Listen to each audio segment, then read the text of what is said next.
Pope Leo XIV released his first encyclical this week, Magnifica Humanitas, Magnificent Humanity it's called, and it does indeed address artificial intelligence. But in 85 pages, it goes much further than that. Here to share his thoughts, I'm joined by President Emeritus of the Acton Institute, Father Robert Sirico. Father, thank you for being here. It's important to reflect, I think, on these papal teaching documents, to honestly and candidly report on them. I'll have much more to say about that later. But Father, you wrote an op-ed in the Wall Street Journal this week claiming that the real subject of this encyclical is not artificial intelligence at all. It's about anthropology. What does that mean? Yes. And what is Leo doing here? Well, this is really one of the most brilliant insight into what the problem is that we're grappling with, because the assumption of many of the developers of AI is that human beings are, in effect, a bag of meat in need of being corrected and perfected to the point where what we would associate with humanity no longer becomes relevant or even possible, so that it sets us up for our own replacement. It's, you know, the more extreme versions of AI advocate a form of a transhumanism, and human beings are themselves transcendent. So there's a conflict of anthropologies here, and I think that's part of what the Pope is setting us up for. I think it's important, too, in reading this document to understand that this is the first salvo. What he is doing is setting up the framework on how to talk about all of this in terms of anthropology, but also regulation of what needs to be done in the market and overall in society in general. And in this regard, I think his repeated use of the principle of subsidiarity is most significant here, and we can talk about that. Yeah, I want to get to that in a moment. But in the document, in Magnificent Humanity, the Pope asked the question, progress for whom? Now, you wrote that this is the right question to ask.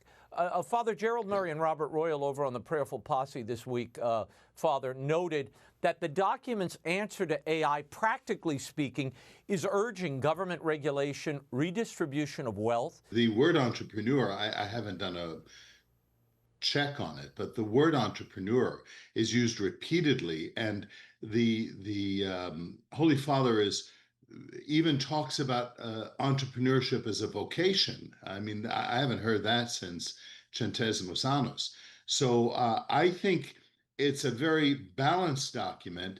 It has to bring into an understanding the existence and the necessity of some type of governance system, but under the principle of subsidiarity. And there's a deep respect, not only in the pages of the document, but I think by the presence of an entrepreneur who is developing this kind of technology, that shows that the Pope knows that he has to deal with businesses. After all, entrepreneurs are those people who are dealing with ideas and bringing together a lot of the community to work out in a kind of division of labor.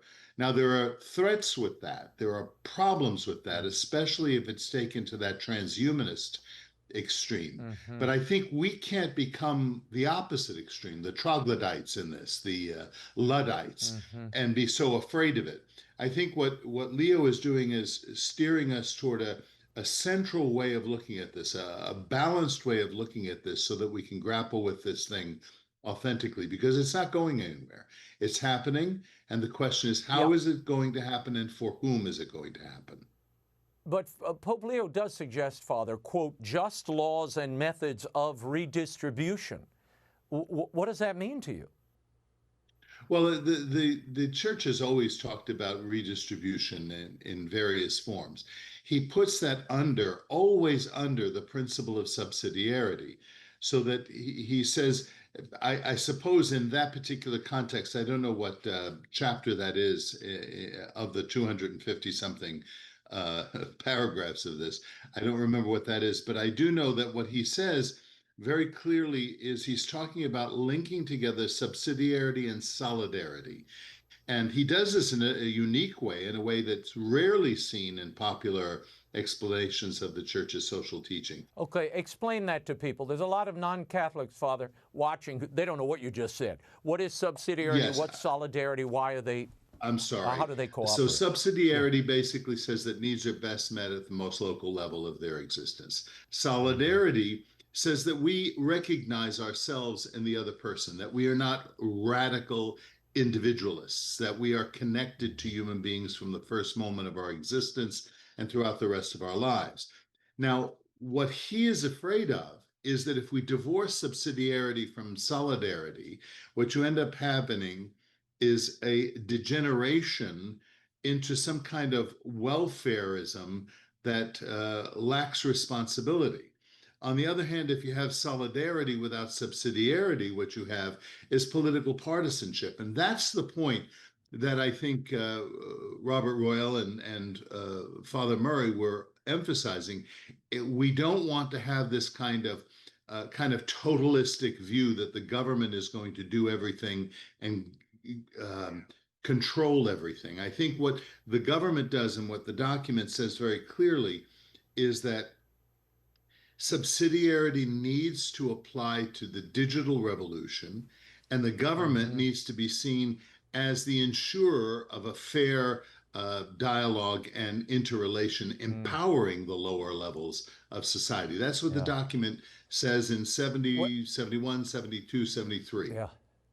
But the encyclical, and Pope Leo also calls for state oversight of, quote, misinformation. I mean, the document does endorse, Father, international institutions, transnational government mechanisms, something like the UN. He doesn't say that specifically, but that's the envisioned vehicle for oversight. Now, you've spent your career arguing that freedom of conscience and a free economy should go hand in hand.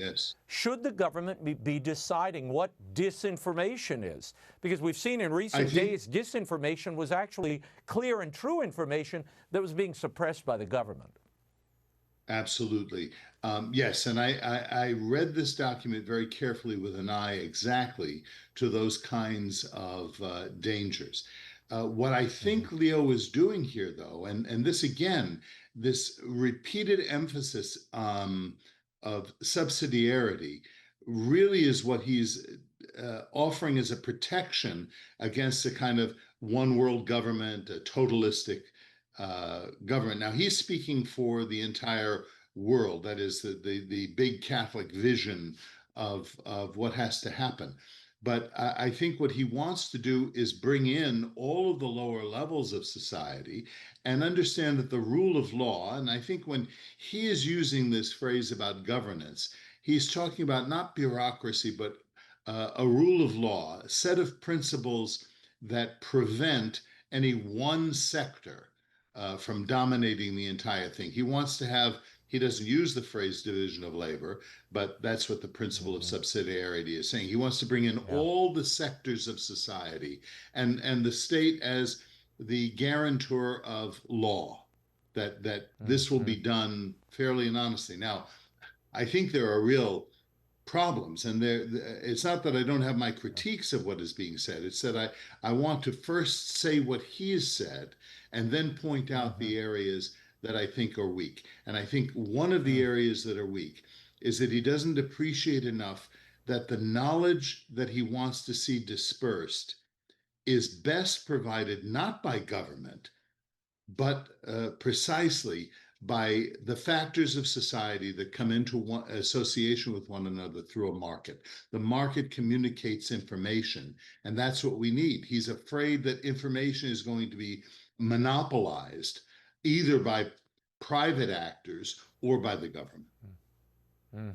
Only a quarter of the document, Father, is actually about AI, which kind of stunned me as I read through it. The Pope then goes on to address a host of other issues. He talks about the subject of just war in paragraph 192. He says, today more than ever, without prejudice to the right to self-defense in the strictest sense, it is important to reaffirm that the just war theory, which has all too often been used to justify any kind of war, is now outdated.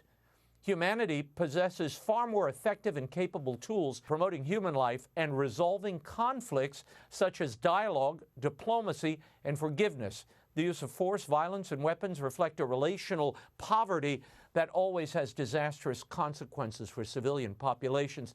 Father, I guess my question is, the catechism sections regarding just war still stand. Augustine, Aquinas, the Council of Trent all built that doctrine. Is the Pope now abrogating the just war theory? No, I think he's acknowledging a technological reality that says, especially in the advent of the nuclear age, where you can annihilate an entire population in one fell swoop. Now this accelerates the decision making and very often can place the decision making in the hands of algorithms and the like, and not. What he says here is very important, that the decision making for whether to act in an aggressive way needs to rest with people, beings with conscience and freedom and responsibility. And so what is called for, as I'm understanding the Pope, is not a rejection of just war. He's the son of Augustine, after all, who is the kind of the theoretician of just war, but an updating of it in light of the new technological realities that face us. In other words, if you just have an algorithm telling you now you kill this group of people over here and that group of people over there, and doing it without a sense of the whole scope of humanity, then you have science fiction becoming reality. When you say a teaching and something as venerable as a just war theory and a just war, that it's outdated, Father, the question presents itself, well, what else is outdated? What else can we overthrow here? And I have to say, just from a practical point of view, we're practical people too. We live in both worlds here. Sure. Dialogue and multilateral conversations, that's a difficult thing to have when people are dropping drones in your backyard or indiscriminately killing your people, like an aggressive state, when you're talking about Iran or you're talking about China. I mean, I don't know how that's, it's sweet sounding, but I don't know how it plays out practically.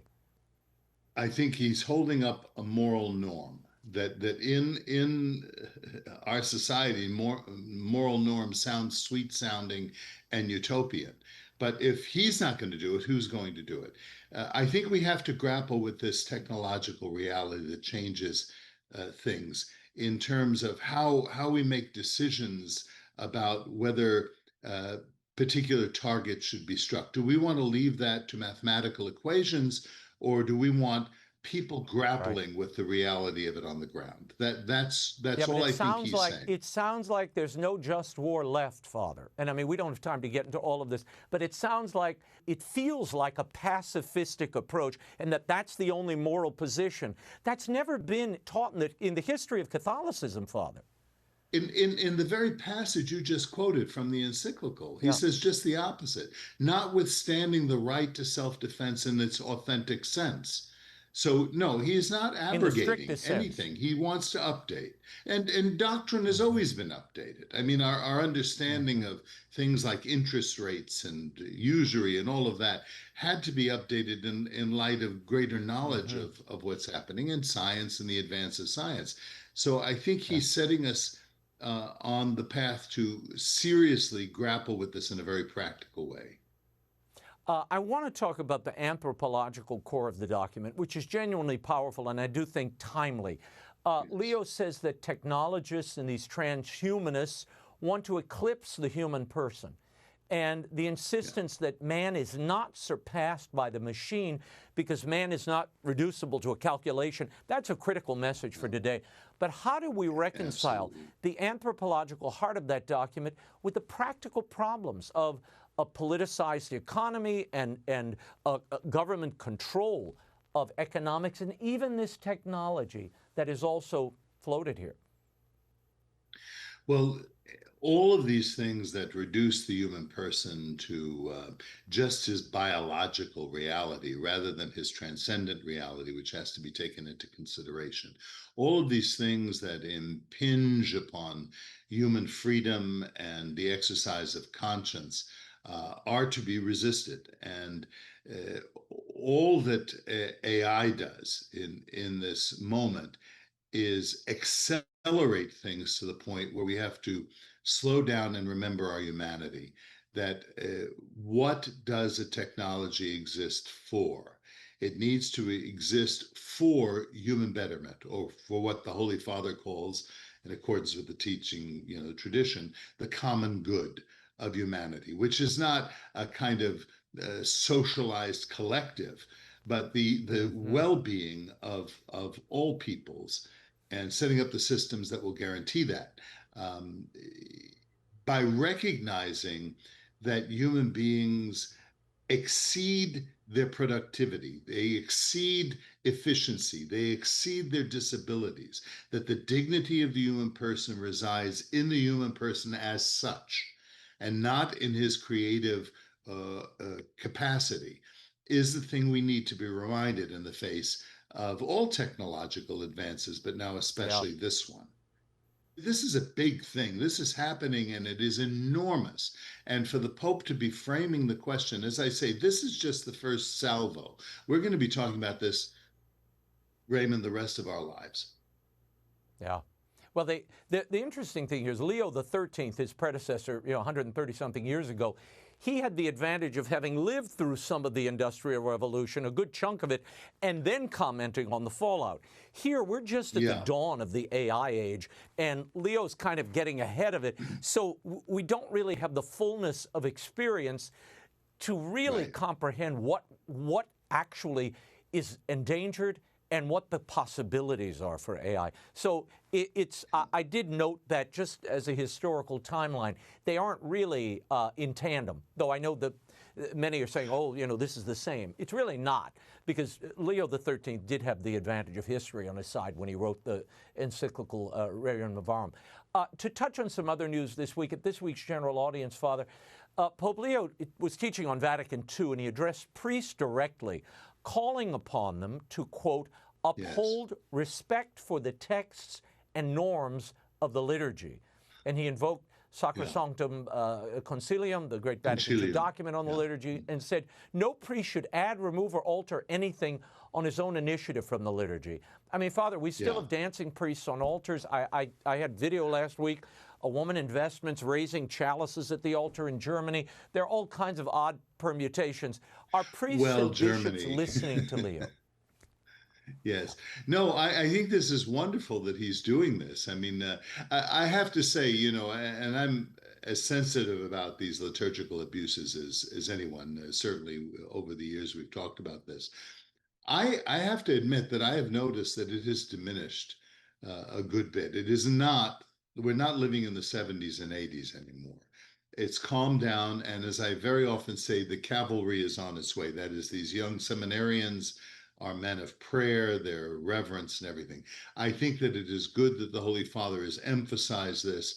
And I think we need to go even further. And you're probably going to raise the question of the Society of Pius X and all of that. And that kind of ties in to this question. Yeah, let's talk about that. I mean, the Society of Pius X this week announced 4 priests they intend to ordain bishops on July 1st in Switzerland.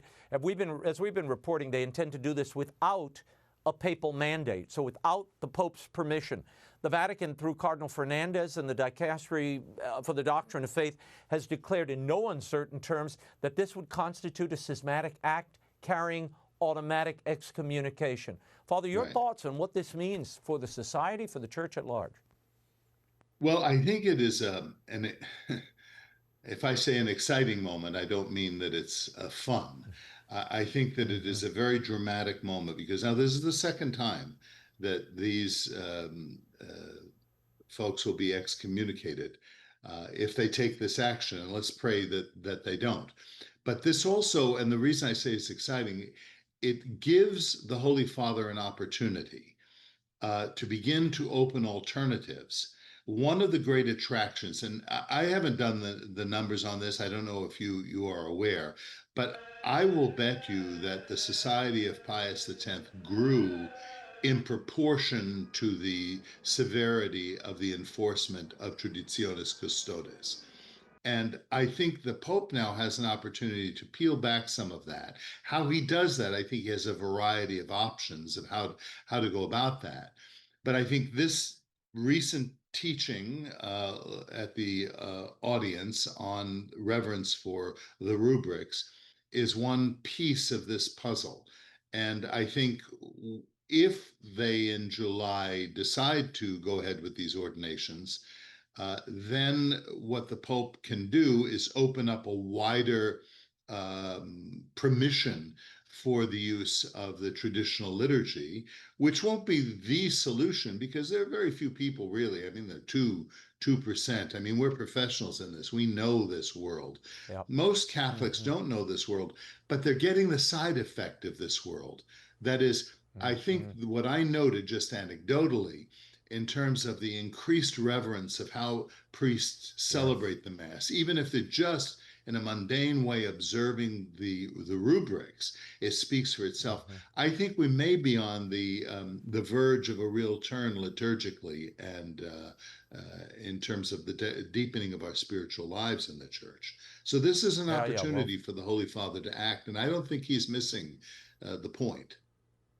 Yeah, I think you make such an important observation about the spillover effect of reverence, which is what Benedict envisioned when Pope Benedict lifted all restrictions and said, if you're a priest and you want to celebrate the traditional Latin Mass, the ancient rite of the Mass, have at it while celebrating the new Mass side by side.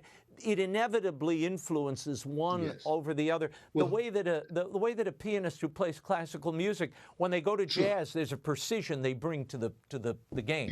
And I think not to reduce that's exactly right. I have a theory about Benedict and what he intended. I don't think that Benedict intended for the whole Church to go back to the Tridentine rite. I think what he intended to do was set in motion the reverence for the liturgy as expressed in the old rite, in tandem with the new rite, having that effect that you've just said, that mutual enrichment, and to let that run for about 100 years. And then, and this is the way the Church thinks, right? And then revisit the question of the Second Vatican Council and what kind of update do we need to the liturgy? How do we make the liturgy more meaningful in people's lives? I think we'd be much better informed if we had, if that experiment, if you want to call it that period of time had been allowed to go forward. Because I know in my own parish, I've seen how it's enriched the entire parish by having both of these forms of the liturgy celebrated in the same community. Oh, I've seen it everywhere it's been tried, both anecdotally and personally. I've seen it. And the fruits of that are magnificent. I mean, when you're talking about reverence, sacrality, and the eternal ways, young people want it, older people want it. I think the whole Church yearns for it. And there is something transcendent and otherworldly. It's not just liturgical, it's moral, it's spiritual, it affects our lifestyles. I want to get to one more thing. Pope Leo told members of the European Parliament's demography intergroup this week that the EU's rejection of its Christian founding father has produced, quote, a time of drastic sterility. He said the supposed family-friendly EU policies are contradictory because they simultaneously promote abortion, discriminate against motherhood, and undermine the desire to start families. The Pope's certainly speaking strongly and plainly, I think, about what secularism has cost Europe and the EU in particular. And I guess the question, just to tie this all together, is clearly the Pope sees the problems at play here, the anthropological, the human problems in the worldview of the EU and these other international groups. Why entrust them with powerful tools like AI and the regulations of economies then? Okay, so we'll bring it back to the beginning. No, I mean, this underscores the danger of having government family policies. I mean, my goodness, the one thing that's missing from this statement, in my mind, is the effect of the Social Security legislation, because what you've done is basically set up a dichotomy between one generation and the other. So the older generation is retiring, the younger generation is getting their lives going, and they have to pay the great burden of the care for the elderly. And that is what disables them from having children in the next generation, rather than allowing a more integrated, more sensible social security system that enables people to keep their own money and leave it to their children, that would create a kind of intergenerational solidarity rather than this resentment and then the birth dearth, as they call it. No, I think it's very dangerous to have government bureaucrats, especially when they're so radically secularized as we see in Europe, to be governing and setting up the policies for these kinds of things. It's just so refreshing, though, to hear the Pope speak so directly to this question of life and the family, isn't it? I agree. I agree. Well, Father, we will leave it there for now, and obviously there'll be much more to say about Magnifica Humanitas in the weeks ahead. Father Robert Sirico, thank you for joining us as always. Thank you. Good to be with you. Before moving on, I did want to say a quick word about the papal encyclical and the absurd commentary I've been reading and watching over the last few days. When we analyze a document like this, a high form of papal teaching, we look at it from inside the church, as we have for 30 years. We're comparing it to what went before, and when you do so, you're looking for consistency, that hermeneutic of continuity, and deviations from traditional Catholic teachings of the Catholic Church. Now, much of the commentary and analysis I've read in recent days is done in almost complete isolation, as if this were the first ever encyclical, and that its emphasis on AI somehow changes things markedly. That's not the case. On this week's Prayerful Posse, and it's up now on YouTube and wherever you get your podcasts, Father Gerald Murray, Robert Royal, and I devote a whole hour to the document because I wanted to give it that kind of depth and time. It is probing, and there are some real criticisms raised. I see in the Catholic world a childish attempt to sort of pit people against each other. They want to throw this one into that camp, this one into the anti-Leo camp or the pro-Leo camp. To my mind, we are in the reportage and analysis camp. There are some good things in the document, and there are some things that raise questions. Our job, my job, is to elevate both, follow truth where it leads. I encourage you to watch the full episode, read the document, and come to your own conclusions. But spending hours and hours with a papal document and devoting airtime to it, I see as a sign of respect for Pope Leo and his writings, not a dismissal. I reject all those, and there are some out there who try to corral us into some partisan camp. No. And as longtime viewers of this show know, we respect the Holy Father. We want our family to see the truth as we discern it. And at a time when people keep talking about listening and dialogue, informed dialogue about an important document like this is a good thing. And it seems to me that's what the Holy Father's requesting of the Church at this time. To see the full Prayerful Posse episode on Leo's landmark encyclical, go to Arroyo Grande Show on YouTube or wherever you get your podcasts. We explore not only what the document says about just war and AI, but the underreported parts that touch on church governance and much more. Don't miss this one.